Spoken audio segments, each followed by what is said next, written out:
नमस्कार साथियों, आज है 9 जून। बात करेंगे आज के महत्वपूर्ण राजस्थान के करंट अफेयर के सवालों की। तो चलिए बिना समय गंवाए पॉइंट टू पॉइंट बात करते हैं। बढ़ते हैं पहले सवाल की तरफ। हाल ही में जून 2024 में राजस्थान सरकार ने भूमि अधिग्रहण यानी कि लैंड एक्विजिशन के बजाय बुनियादी ढांचे के विकास के लिए राज्य की कौन सी पहली योजना शुरू की है। अब इसके अंदर देखिए ऑप्शन ऑप्शन नंबर ए है राजस्थान लैंड पुलिंग योजना। ऑप्शन बी राजस्थान भूमि स्वामित्व योजना, मुख्यमंत्री सड़क एवं भूमि विकास योजना और राजस्थान स्मार्ट इंफ्रास्ट्रक्चर नीति।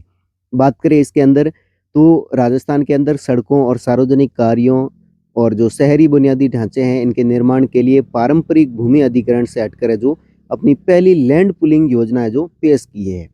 अब इसके अंदर होता क्या है, जो भी निजी मकान मालिक हैं वो अपनी इच्छा से जो सरकार को अपनी ज़मीन है वो दे सकते हैं और उसके अंदर 25 से कितना 25% से लेकर है जो 40% तक हिस्से का उपयोग है जो सार्वजनिक सुविधाएं जैसे कि सड़क है, पार्क हो गया, सीवरेज हो गई, इनके लिए किया जा सकता है। तो इसके अंदर ऑप्शन नंबर ए राइट होने वाला है। चलिए बढ़ते हैं अगले सवाल की तरफ। बात करिए जून 2026 में स्वास्थ्य और डिजिटल गवर्नेंस के तहत आभा आई बनाने के मामले में राजस्थान पूरे देश में कौन से स्थान पर रहा है। तो इसके फैक्ट की अगर बात करें तो डिजिटल हेल्थ रिकॉर्ड को मजबूत करने के लिए आभा मतलब Ayushman Bharat digital health account, इनको बनाने के लिए जो राष्ट्रीय रैंकिंग है इसके अंदर राजस्थान ने देश में दूसरा स्थान हासिल किया है, यानी कि ऑप्शन नंबर बी यहाँ पर राइट होने वाला है। बढ़ते हैं अगले सवाल की तरफ। बात करें पर्यटन विभाग की समीक्षा बैठक की, तो इसके अंदर उप मुख्यमंत्री दिया कुमारी ने राज्य में किन दो नए पर्यटन क्षेत्रों को बढ़ावा देने के निर्देश दिए हैं। आपके ऑप्शन है वाइल्ड लाइफ और हेरिटेज टूरिज्म।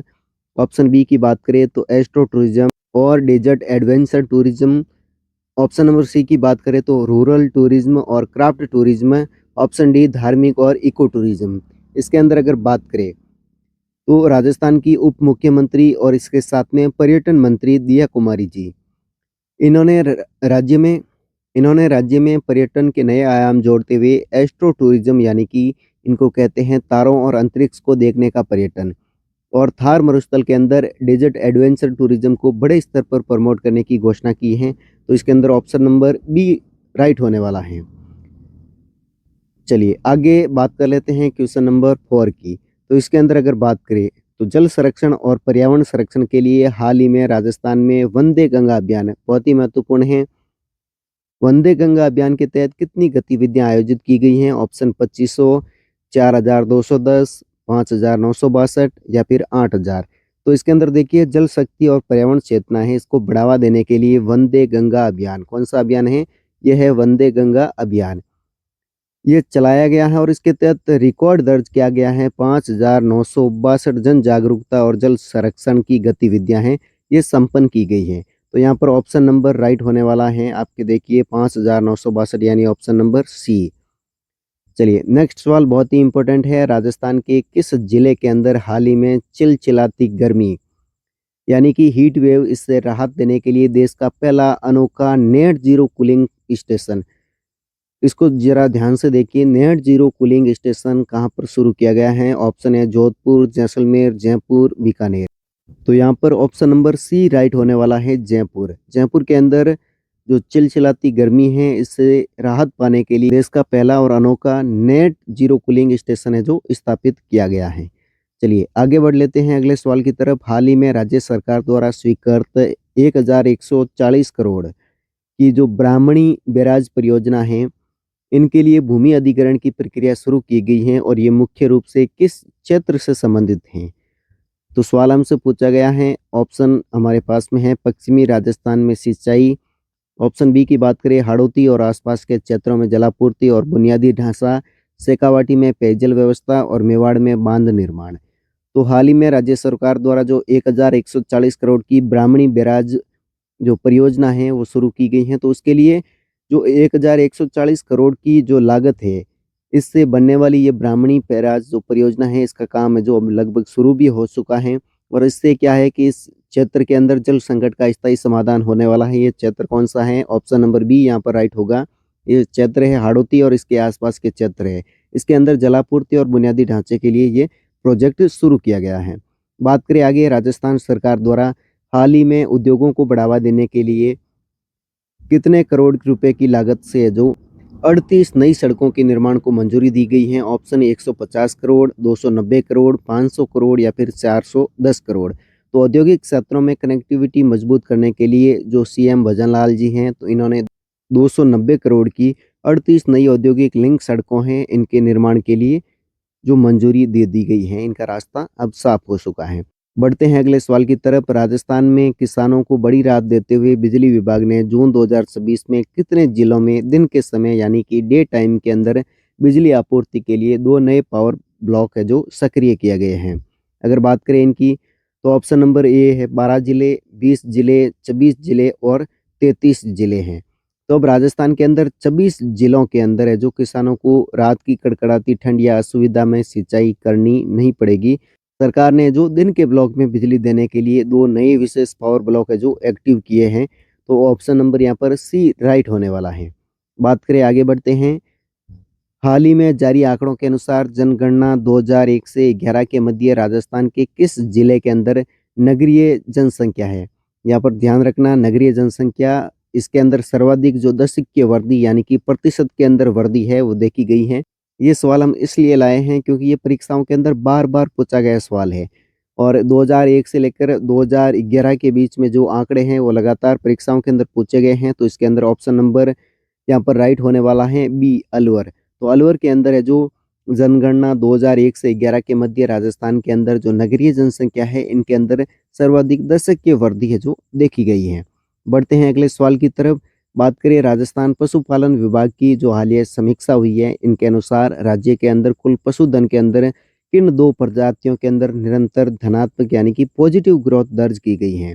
ऑप्शन की बात करें भेड़ और बकरी, ऑप्शन बी है गोवंश यानी कि गाय और भैंस, ऑप्शन सी है ऊँट और गधा और ऑप्शन डी है बकरी और ऊँट। तो इसके अंदर बात करें जहाँ एक तरफ ऊँटों और गधों की संख्या के अंदर माइनस यानी कि गिरावट दर्ज की गई है, जो कि चिंता का विषय भी है। वहीं राजस्थान में डेयरी विकास और सरकारी योजनाओं के चलते गोवंश और भैंसों की संख्या में सकारात्मक यानी कि धनात्मक या पॉजिटिव भी कह सकते हैं यानी कि वृद्धि भी देखी गई है। तो ऑप्शन नंबर बी यहाँ पर राइट आंसर है। चलिए बढ़ते हैं आगे, बात कर लेते हैं विश्व पर्यावरण दिवस यानी कि जो 5 जून को मनाया गया है, इनके उपलक्ष्य में अरावली पर्वतमाला के संरक्षण के लिए राजस्थान वन विभाग ने विशेष अभियान शुरू किया है। बताइए अब कि अरावली पर्वतमाला का विस्तार है जो कहाँ से कहाँ तक है? ऑप्शन नंबर ए दिल्ली से मध्य प्रदेश, ऑप्शन बी गुजरात से राजस्थान होते हुए दिल्ली हरियाणा तक है, या फिर केवल राजस्थान और उत्तर प्रदेश में है, या ऑप्शन डी गुजरात से पंजाब तक है। तो इस क्वेश्चन का आंसर आप जल्दी से कमेंट बॉक्स में दीजिए। तो अरावली है जो दुनिया की सबसे पुरानी और वलित पर्वतमाला है। दिल्ली का यानी कि दिल्ली रेंज है जो इसका उत्तरी छोर है।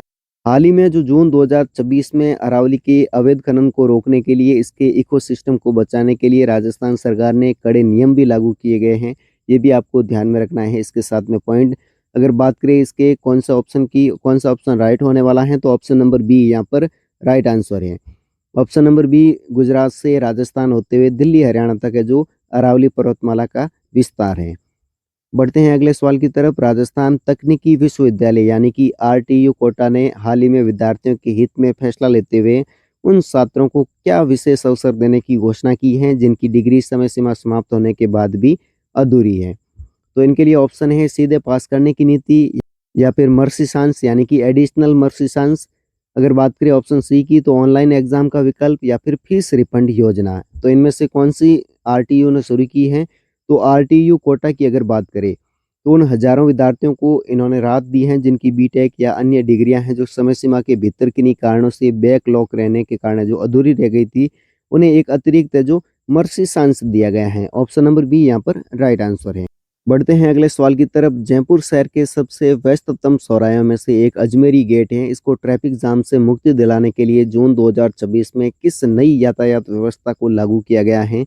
इसके ऑप्शन हैं ए पूर्ण लॉकडाउन, या फिर ऑप्शन नंबर बी है सिग्नल फ्री मूवमेंट और ट्रैफिक डाइवर्जन, ऑप्शन सी है केवल वन व्यवस्था, या फिर ऑप्शन डी है जो भारी वाहनों का पूर्ण प्रवेश है जो निषेध।